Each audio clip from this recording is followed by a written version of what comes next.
de organizar esse evento.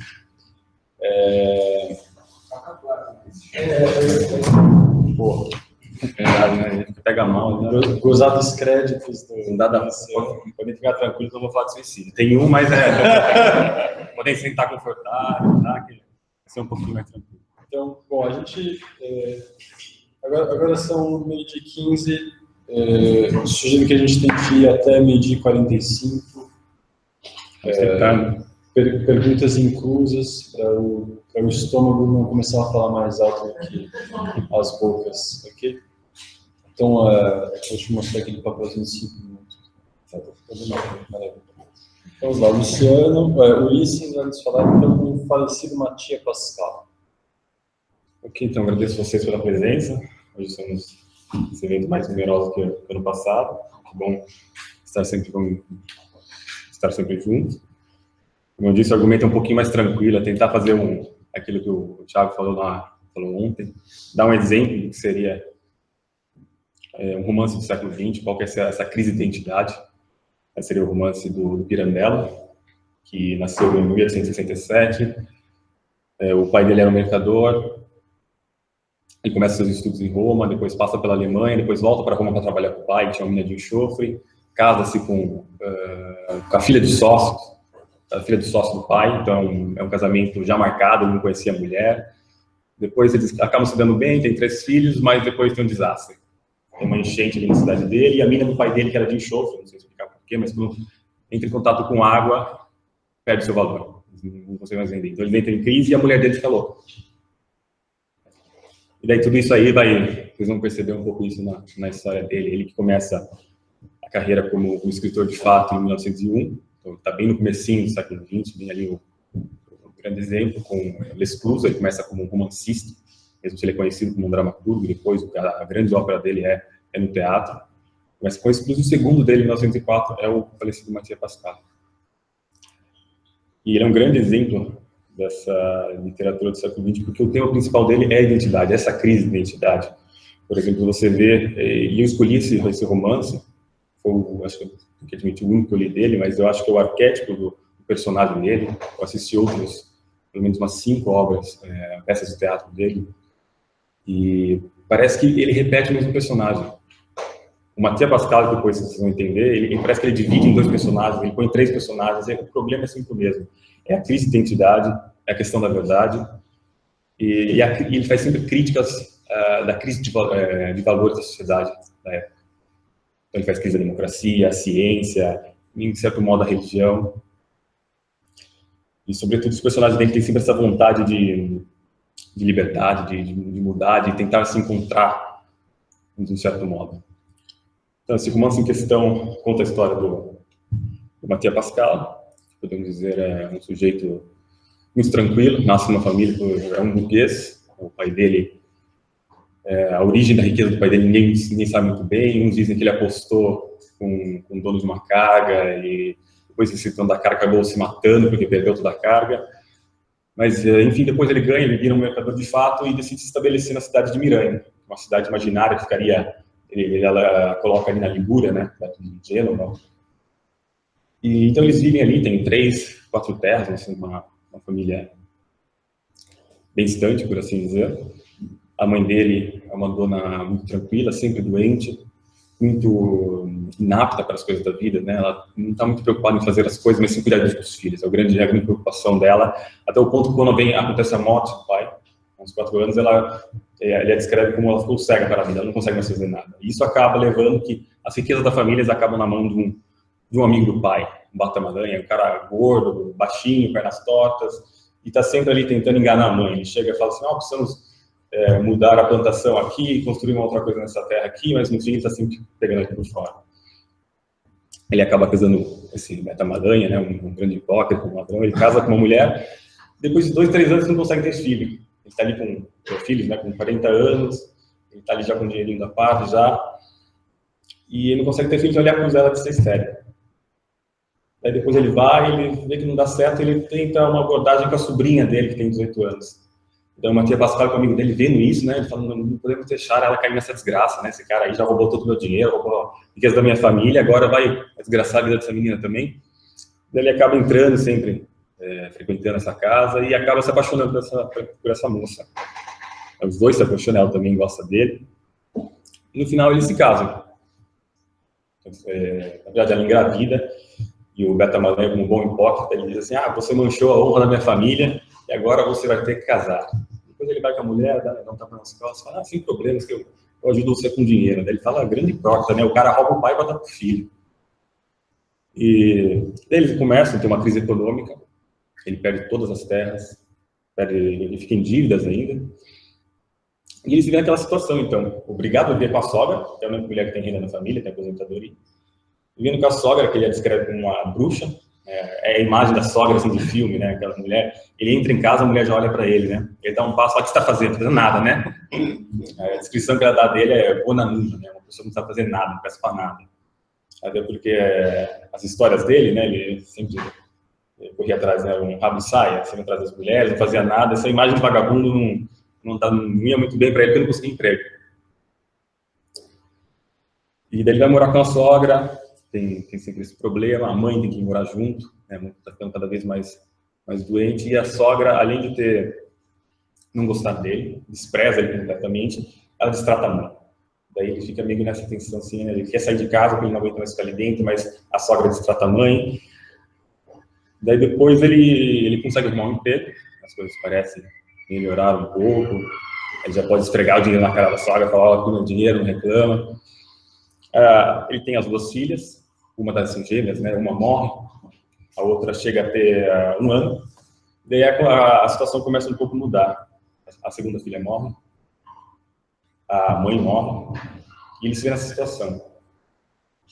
Morando com uma sogra que odeia, imagine você, né? Morando com a sogra que odeia, a mulher o condena pela morte das filhas, começou a assumir para si as ideias da mãe, né? Fala: ah, é verdade, esse cara é vagabundo, não devia ter seguido minha mãe, falou para eu casar com o gordão lá, que é hipócrita, mas ela tem dinheiro pelo menos, né?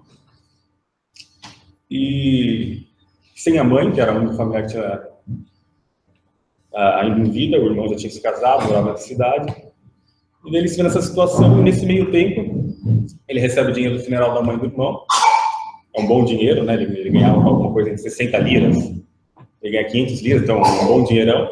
Então ele decide dar no pé. Ninguém gosta de mim nessa cidade, eu vou dar no pé. No máximo eu vou pegar, vou gastar esse dinheiro, depois eu volto. Volto a ser pobre como eu era.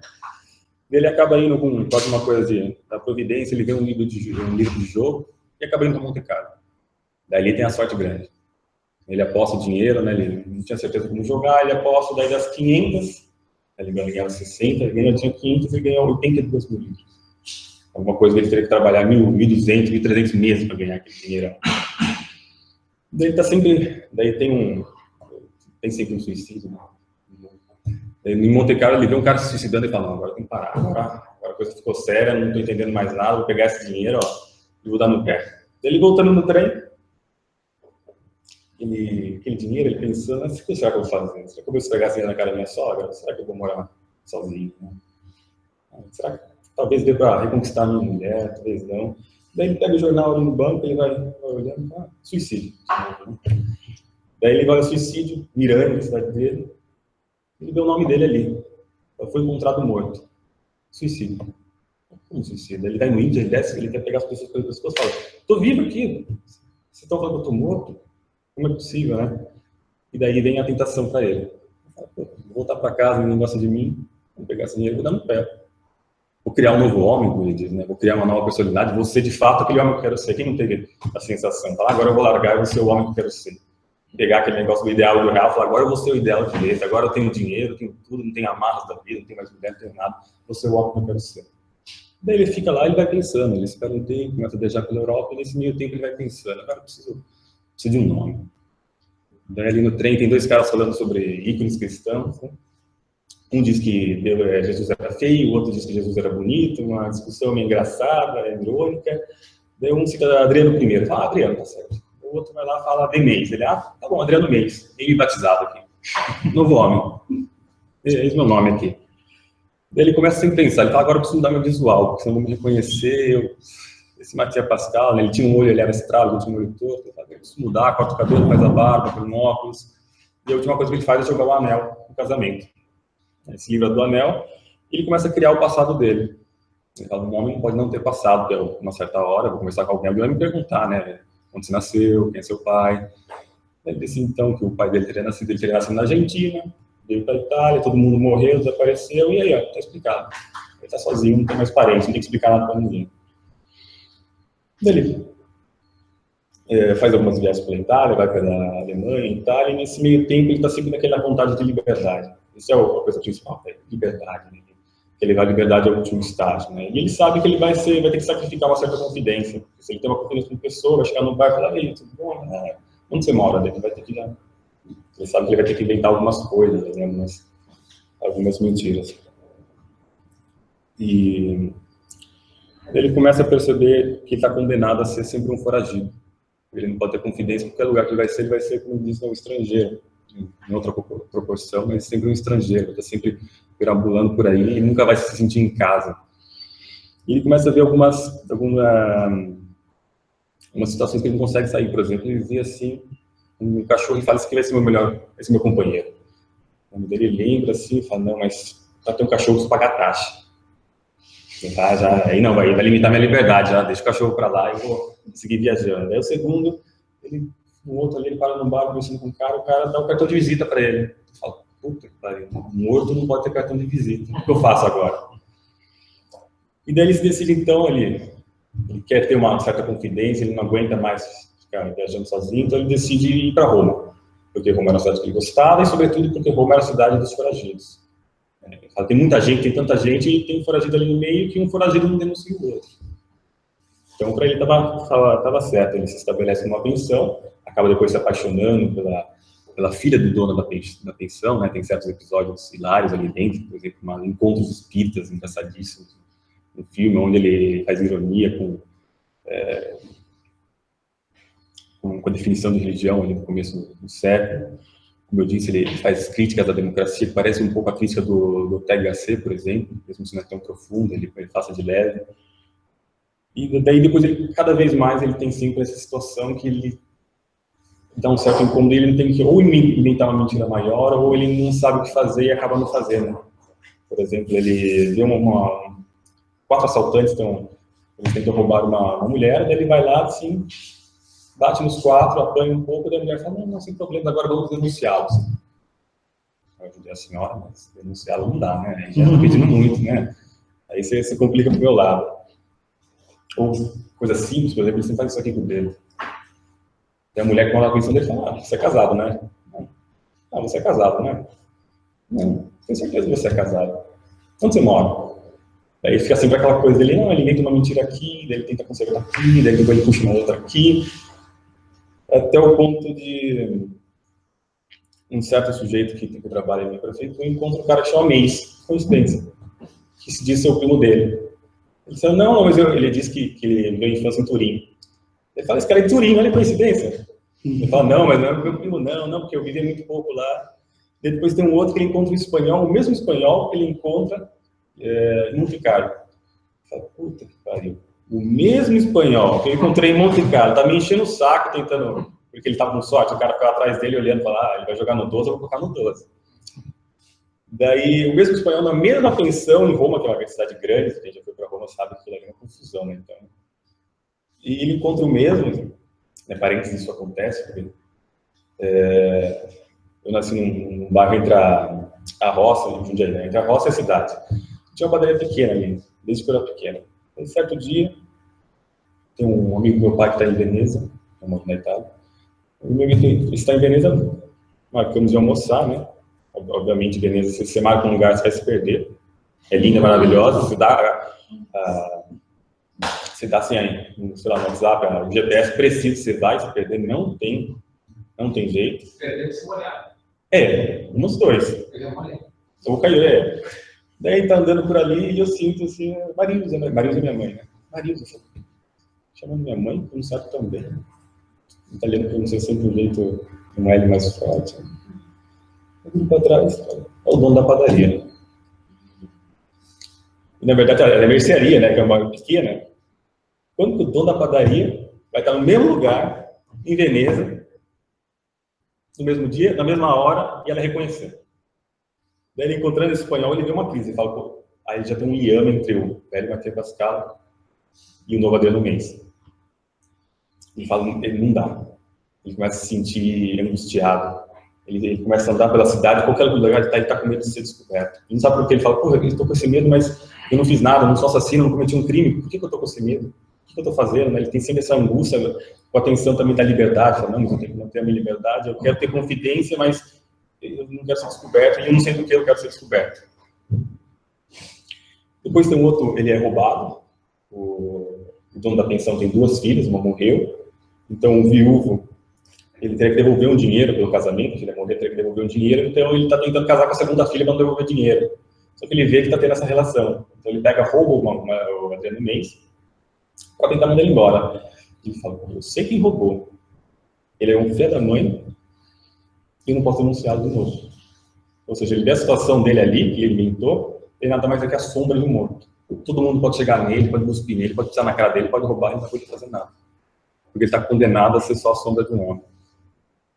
E a pior coisa também para ele é o amor. Ele está apaixonado pela Adriana, é um amor de fato, não é como o da mulher dele, ali foi uma coisa instintiva, uma coisa mais carnal, ali foi progressivo, né? Foi aquela coisa de olhares, tocar a mão, foi uma coisa bem mais progressiva, até só o primeiro beijo, e ali eles já estavam apaixonados, ele sentia esse clima. Mesmo se era uma coisa tácita. E daí tem a gota d'água, que é a briga com o pintor. Com o pintor, né? O pintor entende mal ele, não sei o que, e daí o pintor quer duelar com ele. Ele quer brigar, daí ele foge, e ele quer entrar em duelo, ele quer matar o cara. Daí ele fala, mas eu não posso ir sozinho também, porque o pintor ali ele é rico. Ele vai chamar uns policiais, uns capangas ali, e nem os capangas não querem. Ele fala, olha, você tem que fazer um pedido lá na prefeitura, você tem que esperar um pouco, e daí depois sai o pedido, a gente vai com você lá brigar. Fala, não, mas agora eu quero brigar agora. Ele vê então que ele tá fadado a viver sozinho e ser só, como eu disse, a sombra de um homem. E a única saída que ele vê, ele é a mesma de antes. Ele fala, de novo, suicídio. Ele fala, eu vou matar esse personagem que eu criei. Ele pega um bilhetinho, joga ali, todo mundo recebe, sai no jornal de novo, e ele volta para a cidade dele. Mas quando ele volta, ele encontra que nesse meio tempo passaram-se 2 anos. Ele volta, ele encontra que a mulher dele tinha casado com aquele mesmo amigo, sabe aquele amigo do começo, que eles viram juntos, falou, ó, esse desgraçado aí não pode desgraçar a vida da mulher.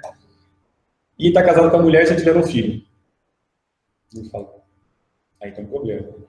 Porque se me conhecerem vivo de novo, o casamento está anulado. Vou desgraçar a vida deles. Mas no final ele fala, não quero que ninguém me reconheça vivo, não. Daí ele passa do Mathieu Pascal, Adriano Mendes, ao falecido Mathieu Pascal.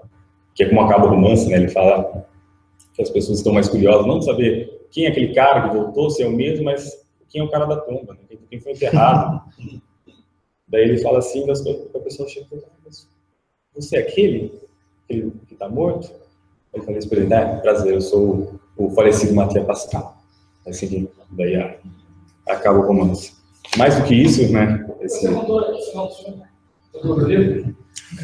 Mas na verdade já é uma coisa meio circular, porque o começo do livro é igual ao final. Então, mais que isso, essa história me lembrou muito uma aula do Olavo, que era, além disso, né? A crítica literária que fazem muito ao Pirandello, que fizeram depois, é que essa história é muito real. Obviamente, vendo aquela imaginação e idade real, a gente vê que tem uma ligação, como o Thiago também disse, o negócio de dar um nome às coisas, né, ajudar você a perceber determinadas coisas que estão acontecendo na sua vida. E isso foi os críticos do Pirandello não perceberam isso. Até porque ele está no campo da ironia, da fantasia e do símbolo. Ele não está no campo de como ele vem da cultura do verismo. Ele sai um pouco dessa cultura do verismo, só descrever, mas ele começa a entender mais um romance psicológico. Uma das possíveis leituras, que é a que o Olavo citou, por exemplo, umas 5, 6 aulas atrás, é aquela do Triunfo do Estado Civil. Ou seja, que é a leitura do Benedetto Croce, na verdade. Ou seja, se você não vive segundo a organização do Estado, né, as regras sociais, você está fadado a ser considerado um morto. Você vai ter que ficar sem casa, sem cachorro, sem emprego, sem mulher, sem nada. Mas a outra leitura que eu lembrei muito é uma aula do Olavo que fala, bem no comecinho do Koff, que ele põe a questão da verdade. Ele diz que nós não podemos fazer uma investigação filosófica a partir do conceito de verdade lógico, que a lógica não trata de realidade, nem mesmo um conceito etéreo, bonito, mas que nós temos que fazer um passo para trás. Ou seja, voltar na experiência da realidade. O primeiro impacto da verdade que nós tivemos. Tentar lembrar disso. E, então ele descreve como uma experiência, não que as outras experiências que temos, não sei, por exemplo, sentar na cadeira, não seja verdadeira, mas essa experiência, como a primeira característica dela mesma tem um valor maior. Você sente, por exemplo, quando você encaixa o exemplo dado do quebra-cabeça. Quando você encaixa o quebra-cabeça, tem um valor maior que sentar na cadeira.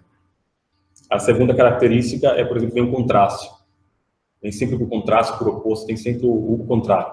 Você encaixar a peça para ter uma experiência maior nas duas peças corretas, você tem que ter tentado uma peça errada. Você errou para conseguir. Você sabe que as outras são erradas porque essa está certa.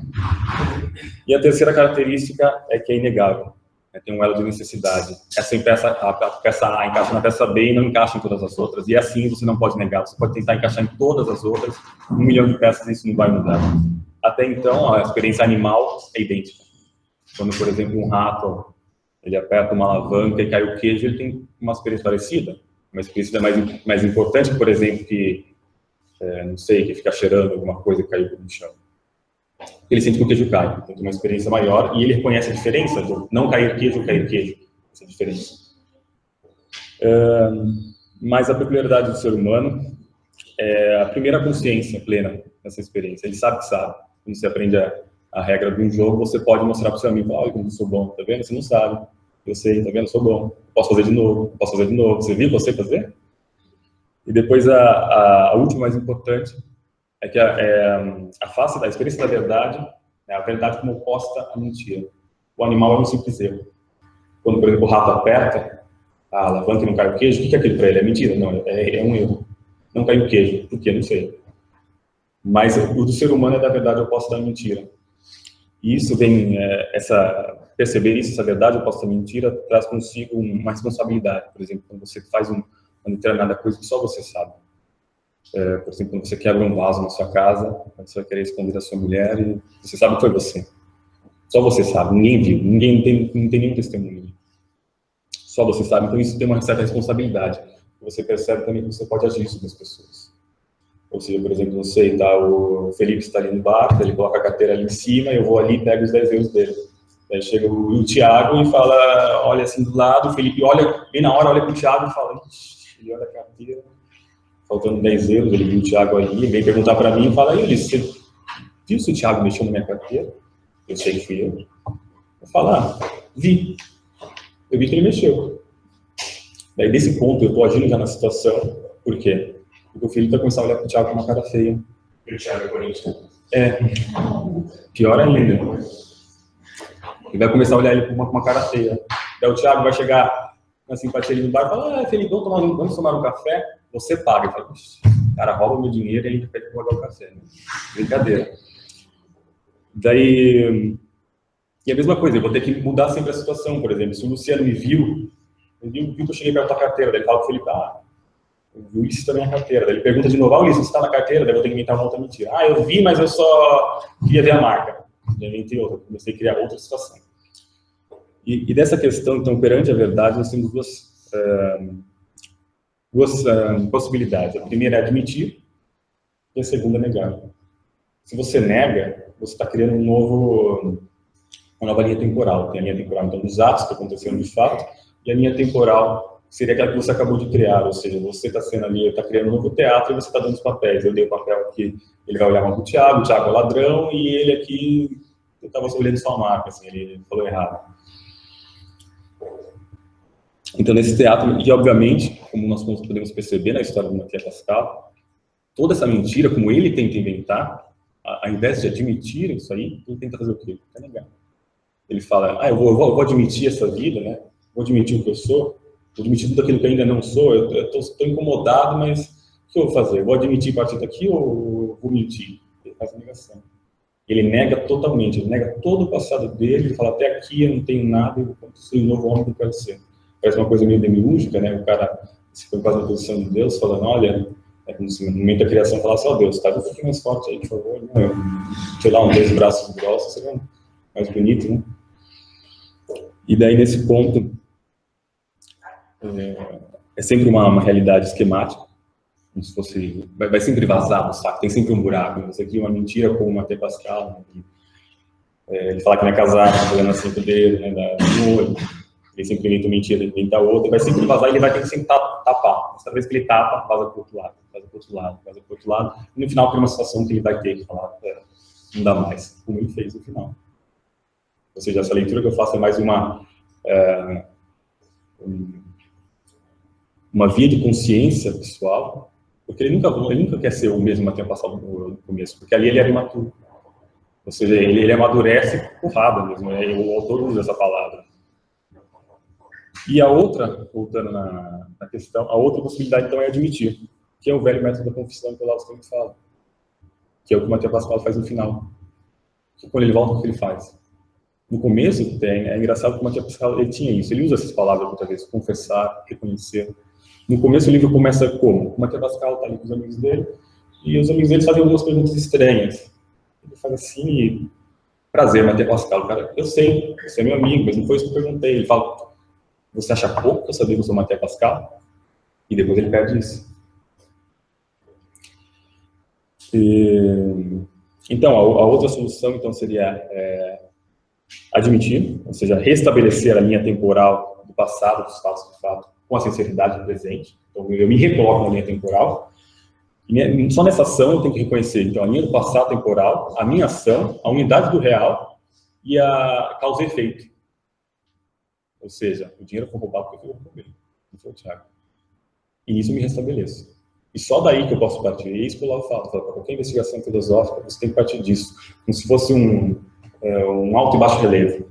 Você tem esse alto e baixo relevo da experiência, e você vai tentar transpor. Assim, você tem essa sensação, você sabe o que é, e quando você está na presença de outra verdade, você vai conseguir reconhecer melhor, sabendo dessa experiência. E não fazer como um mero conceito, ele sempre fala da psicologia da crítica, do Descartes, que ele falseou a experiência dele para criar uma coisa bonita em cima. Mas depois vai cair. Não tem como dizer, é sempre esquemático, é sempre uma parte. Quando você vai escrever literatura, teatro, você escolhe o que você vai colocar. Não dá para colocar tudo, não dá para abranger tudo. E como, na verdade, esse romance, ele é um diagnóstico do problema, dessa crise de identidade. Ele não é a solução, não é remédio. Mas o remédio o próprio Olavo comenta nas aulas.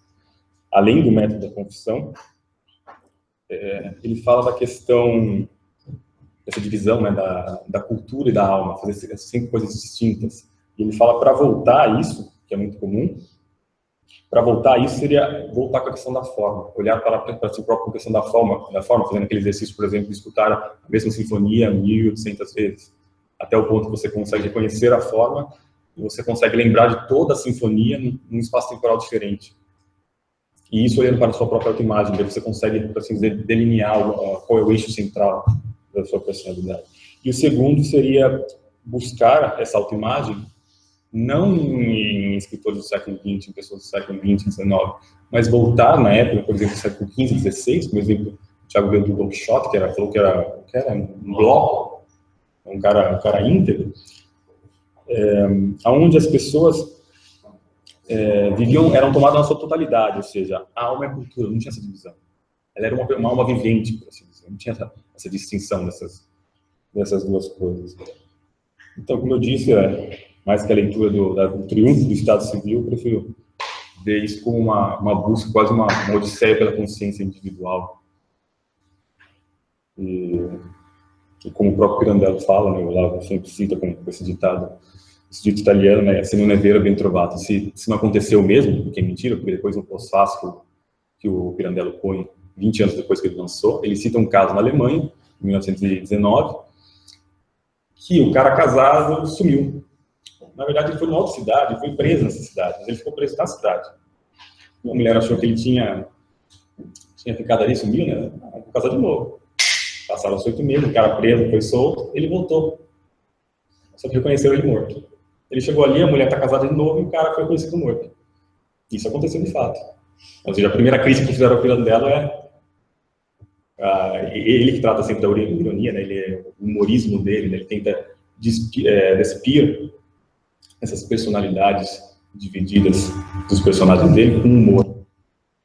Aí o Thiago falou do Kafka, sempre fala da angústia, o Pirandello joga pro lado do humor. Ele coloca a angústia, mas é sempre uma coisa irônica. As cenas dele é sempre o Mathieu Pascal sentado, olhando a situação, que é uma coisa irreal, assim. Por exemplo, uma cena de uma briga da tia com a sogra. lutando ali com a massa de pão, uma dando porrada na outra. E ele sentado ali atrás, assim, dando risada. Que ironia do mundo. E aí é assim que ele vai descobrindo essas camadas, assim, dos personagens dele, mostrando de fato quem eles são. Acho que é tudo isso.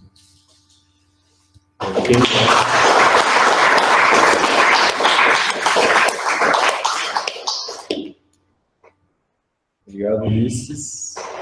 Deu 30 minutos certo. Né? Obrigado e parabéns, tanto pela exposição quanto pela duração precisa.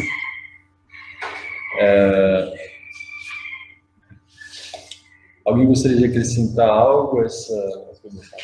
Primeiro, Fernando, conte-nos aí. Vamos lá. Parabéns pela exposição. Eu não li esse livro, agora já tenho para ler.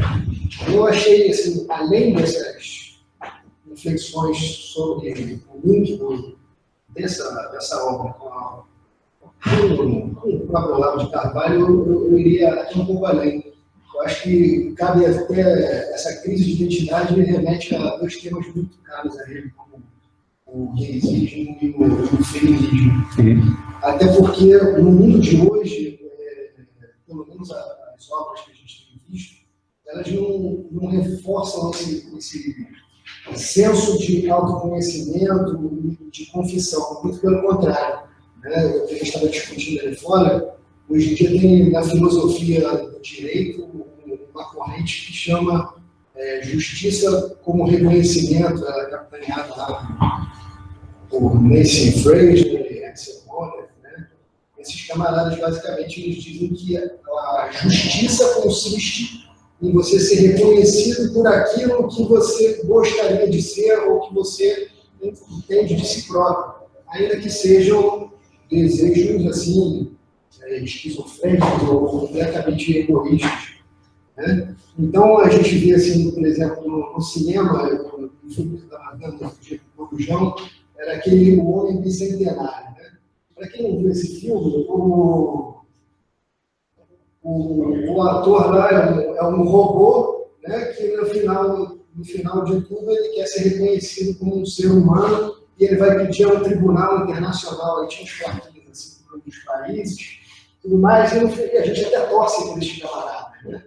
E aí agora vai reclamar que a Penidrete tem direito de ter o documento dela? Não, se a gente torcer pelo robô ali, a gente já está comprado com o princípio da ideia, né? Enfim, e aí o mundo de hoje ele está nos passando outro tipo de imagem, né? Que é a gente querer a publicidade, a gente está vendo aí a mulher da minha vida, eu encontrei no espelho, né? Então assim, a gente tem que olhar isso aí e até voltar para uma literatura mais como essa, né? O Castigo, não sei, mas do jeito que a coisa anda, bom resultado não consegui vislumbrar mais à frente. Não sei se gostaria de saber de ti, se isso aí tem alguma pertinência também. Tem, na verdade, você disse do estrangeiro, essa última aula recente que o Lado citou, o Matheus Pascal, ele fala da questão dessa divisão de alma e cultura, né? Ele fala, então a alma seria a parte interna, a cultura a parte externa. Num filme criei, foi um terceiro que criou. Mas esse terceiro também tinha uma alma e uma cultura, ele não criou. Um terceiro, outra pessoa que criou. Uma outra pessoa, uma outra pessoa, uma outra pessoa, uma outra pessoa. Ou seja, não dá para saber quem criou. Daí no final fica essa questão, né? Mas quem sou? Ele fala, mas é óbvio que tem essa coisa de você pegar a cultura. Eu me esqueci de pensar.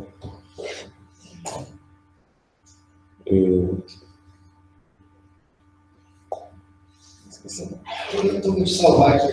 Assim, essa questão lá que eu citei do direito ao reconhecimento, acho que todo mundo deveria prestar um pouco mais de atenção, porque o nosso Supremo Tribunal Federal está 100% comprado nessa ideia, né? Até hoje, quando o SUS permite uma operação para estrangeiro, é exatamente baseado nisso. Quando eles vão lá e reconhecem todos esses direitos que não são passados no Congresso Nacional, tem muito a ver com esse tipo de corrente filosófica, conceito filosófico. Então, assim, eu gostaria de compartilhar isso. Lembrando que eu falei, por exemplo, o Pirandello em si, ele não é a solução. Todos os romances dele, você vê nuances diferentes, você vê o mesmo objeto observado por outro ângulo. Ele só fala disso. E é legal por causa disso. Ele consegue pegar nuances diferentes da mesma coisa. Por exemplo, ele faz em Henrique IV, ele está falando de uma determinada coisa. Mas quando ele faz, por exemplo, algo mais próximo desse livro, chama Encontrar-se. Quando ele divide o Mathieu Pascal em dois personagens, então numa relação, é uma atriz, que então ela tem que ensinar diferentes personagens, ela vivencia de fato, ela é uma boa atriz, mas ela já fez tantos que ela não percebe mais. Ou seja, seria mais como as figuras sociais, de repente, você já começa a colocar tantas personalidades distintas, não consegue unir isso num eixo central, que seria o que eu falo, do que nós precisamos fazer no eixo central, seja na vida do estudo, e ela não consegue fazer isso que ela chega a um certo ponto que ela se perde, ela não sabe mais quem é, ela fala, eu sou tantas que eu não sei quem sou. E ao mesmo tempo tem um outro personagem, que seria o homem, que tem esse desejo de uma de liberdade. Não, vamos fazer, não, qualquer coisa que acontece, não tem problema, você não tem que pensar, a gente pega o barco e vamos. Você decide, a gente vai, vamos, na verdade você sentiu, mas e se eu pensar um pouco, a gente pega, vai de novo, vai para outro lugar. E daí no final ela consegue, não é tão trágico, normalmente o Pirandello não acaba tudo muito bem, mas nesse caso... E os outros também, né, se você ver o nome, uno nessuno centuria, ninguém e 100 mil. Ele fala ser sem ninguém, ser 100 mil, tanto faz. E ele vai sempre em volta disso. Eu queria saber, por exemplo, eu não li também esse romance, eu vi o filme do Monicelli, mas eu, como estou em Pirandello no teatro, eu vi bastante peças, e eu acho que essa coisa da solução que você falou aí no final, de voltar para o antigo, enquanto você estava falando, me surgiu isso na cabeça, que a gente tem coisas parecidas com isso na literatura mais antiga. Dois exemplos. La Vida é Sonho, do Galeno Labarca, na qual o príncipe acorda na prisão lá e eles contam a história para ele. A sua história é essa. Aí, de repente, dão um negócio para ele dormir, aí ele acorda de novo no palácio e é príncipe. Agora você é príncipe, ele estava sonhando antes. Então, ele nunca sabe onde está a vida, onde está o sonho. E a outra seria a Odisseia, e eu acho que aí talvez tenha uma resposta. Porque o Odisseu, quando volta para Ítaca, ele volta como um mendigo, ou seja, ele volta como um outro que não é ele, mas ao mesmo tempo, durante todo aquele estado dele em Ítaca, antes dele matar os pretendentes e assumir de novo Ítaca, ele, como mendigo, ele preserva aquele eu substancial dele, ou seja, ainda que assumindo um outro personagem, Odisseu não tem essa cisão do Mathieu Pascal. Uhum. Ele preserva-se enquanto personagem até o final, quando ele retoma a posse do seu eu pleno. O que você acha disso? Sim, até lendo esse livro aqui, que faz uma reunião das críticas que tiveram, tudo mais, faz um resumo, fala da vida e tudo mais. Tem um crítico que ele usa esse termo, ele fala, o que eu usei não era o meu termo, a Odisseia da consciência individual. Por causa disso, ele segue, e o começo do livro, que eu disse que ele se apresenta como Mathieu Pascal, ele fala, mas você acha pouco? Já só saber isso, ou seja, ele tem essa noção da linha dele. O problema é que ele nega. O problema é mesmo o Olavo nega, né? Isso muitas vezes, né? Vai onde está. O problema que a gente tenta fazer muitas vezes, até na vida de estudo, é sempre buscar uma coisa mais etérea. Falar, mas você sempre quis estudar teologia moral. Fala, mas esse é o seu problema? Esse é o problema que você está? Você vai falsear de novo? Eu acho a mesma coisa. Se você criar, o que acontece muito, pode acontecer até que você criar gavetas diferentes na sua vida. Né? Você fala, tem a gaveta do aluno de prof, tem a gaveta do jogador de futebol sexta-noite, tem a gaveta do cara que sai sábado à noite, tem a gaveta do cara que vai para a igreja, tem o filho da minha mãe e tem aquele grupo da faculdade. E essas personagens por conta do autor. Né? E essas gavetas estão todas distintas e são incomunicáveis. E o Pirandello chama isso de máscara, né? Ele chama essas visões sociais de máscara como um teatro. Vou me permitir interromper, porque eu quero que as próximas perguntas e intervenções a gente leve para o almoço. Antes da gente partir para o almoço, então eu queria fazer uma readequação do horário para agora à tarde.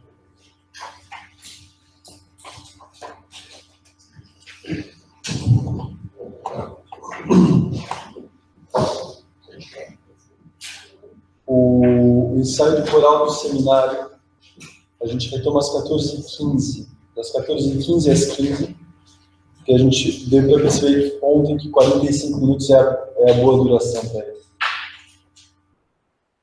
Aí a gente retoma às 15h.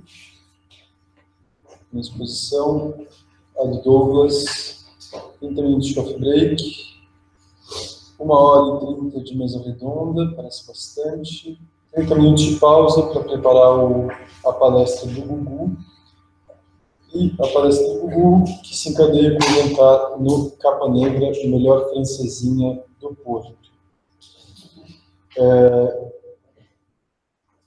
Quanto ao coral do seminário, então todos os que participaram ontem, obviamente, estão convidados a participar. Aqueles que não vieram ontem, mas que gostariam de participar hoje também, estão convidados.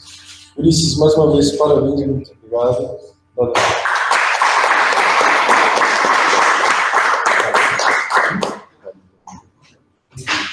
Vai guardar um segundo.